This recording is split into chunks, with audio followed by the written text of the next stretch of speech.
Hello, Clint Massey Falcons. I hope you guys are all doing really well.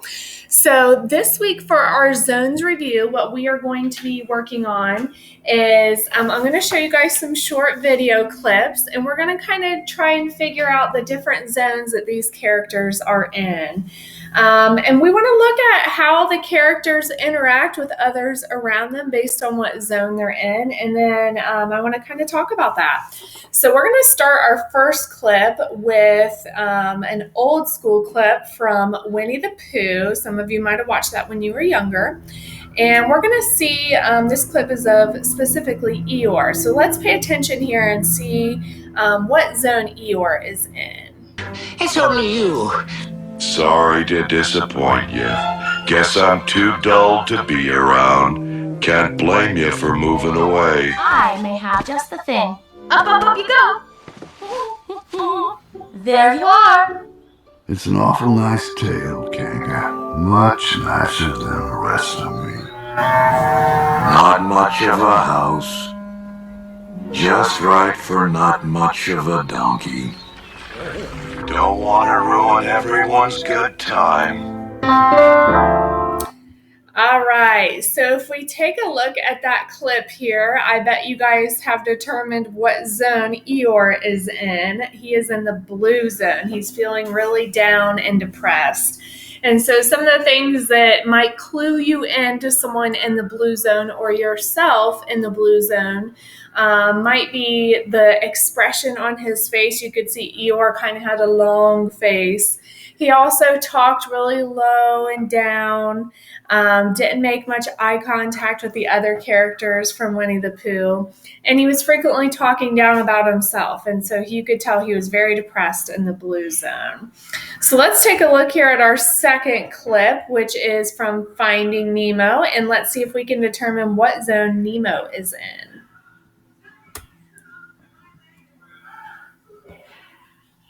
School! Wake up! Come on, get this school! You want to go to school. 1 more minute. Not you, Dad, me! Okay. Get up! Time for school! Whoa! All right, so we saw in that clip that Nemo was very excited, and excited is in the yellow zone. So you could see it was really early in the morning, and Nemo's dad was still sleeping, and he was just kind of bouncing off the walls, just so excited to go to school, just uncontrollable in his excitement there, and waking his dad up.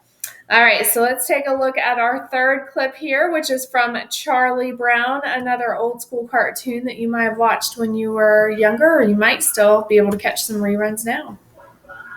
I know what's the matter with you. You talk too much. Do you really think so? Snoopy, I have a surprise for you.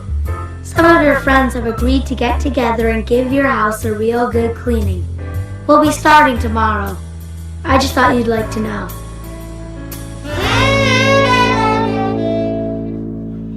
No one wants to turn my jump rope for me. They all say I'm too crabby. They say I complain too much. They say I complain when they turn it too fast. And they say I complain when they turn it too slow. No one understands us crabby people. Linus, do you think I'm a very crabby person? Stand right there. Don't move. Yes, I think you're a very crabby person! Got it rolled up? All right, so you can see in that clip, if you looked at the character Lucy, you might guess that she was in the red zone. She was pretty crabby and angry with other people. She even hit Charlie Brown in the very first scene there. So it was easy to tell that she was losing control of herself and out of control of her anger whenever she hit him. And let's take a look at our last clip here, which is from the Lego Movie.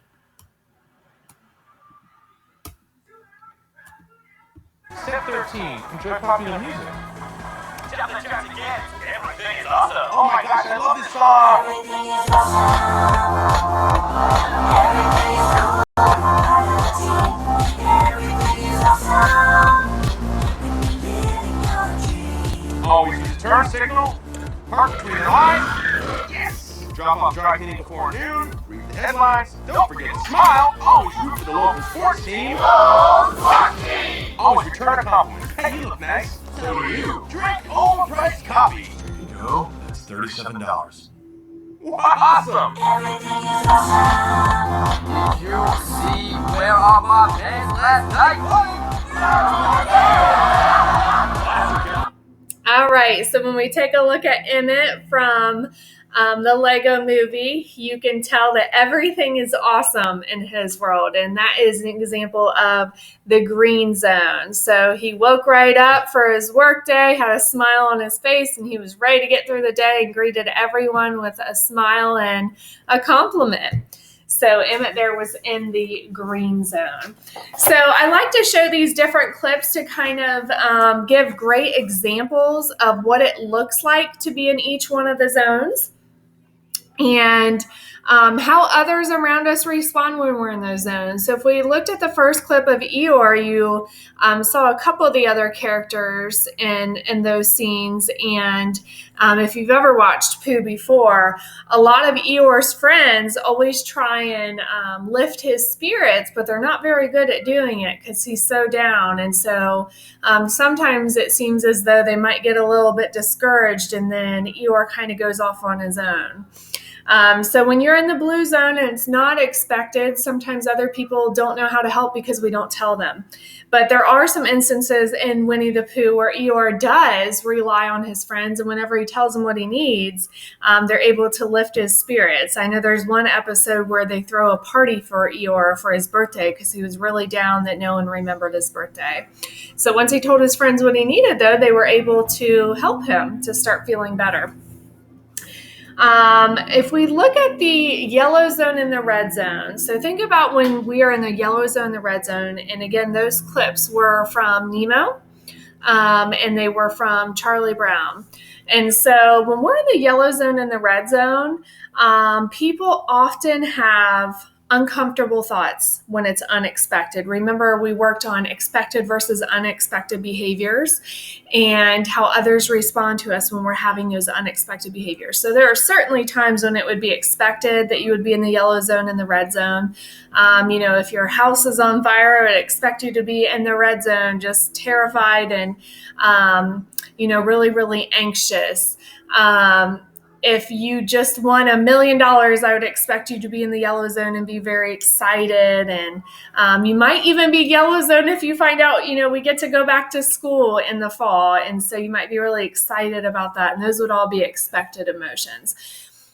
Expected behaviors. And so when it's unexpected, though, sometimes people have some of those uncomfortable thoughts that we talked about. And so in this instance, in the Charlie Brown clip, whenever Lucy was in the red zone, it really made other people uncomfortable around her. Linus, even when she asked, "Do you think I'm a crabby person?" he walked away from her before he answered that question because he was uncomfortable being close to her and telling her how he felt about that. And so people have uncomfortable thoughts. Linus might have been having an uncomfortable thought like, Lucy's not safe. I don't want to be around her. And if we're in the red zone, let's say, for instance, in the middle of class, we get really angry. Maybe we start throwing things across the room. Other people are going to get uncomfortable and maybe back up and not want to be around us. So it's always good to be clued in and be able to identify how are other people responding to what zone I'm in right now, because I promise they are. The zone you're in and the feelings and behaviors you have, they affect other people around us, just the same way their feelings and behaviors affect us too. I want you guys to think about too, when you're feeling in the red zone and the yellow zone, do you think it's easy or difficult to make friends if you're always in the yellow and red zone and it's not expected? If we think about that, we can think about maybe instances where we felt that way and how we felt uncomfortable after we came back down from that zone back to green zone. So if we've had an episode where we're in the yellow zone or the red zone, and once we come back down, it's easy to start identifying, oh, I made my friends uncomfortable. And now I feel uncomfortable being around them. I don't feel accepted by them. I think they're judging me or making fun of me. And so being aware, again, that those zones that we're in just really affect everyone around us, and they affect us personally. So, if you have lots of red zone episodes when it's not expected, for instance, in the middle of math class or in the lunchroom, you get red zone, other people aren't going to want to be around us. And so we have to make sure that we are using some coping strategies, which we're going to go through in the next couple weeks, to help us to regulate our emotions and regulate our zone. And that means get us back to a regular place where we feel comfortable and calm and ready to interact and learn. So I will see you all next week. I hope you enjoy the rest of the week at home, and it looks like we're going to have some nice weather, so I hope you get outside to enjoy that. I will see you all next week.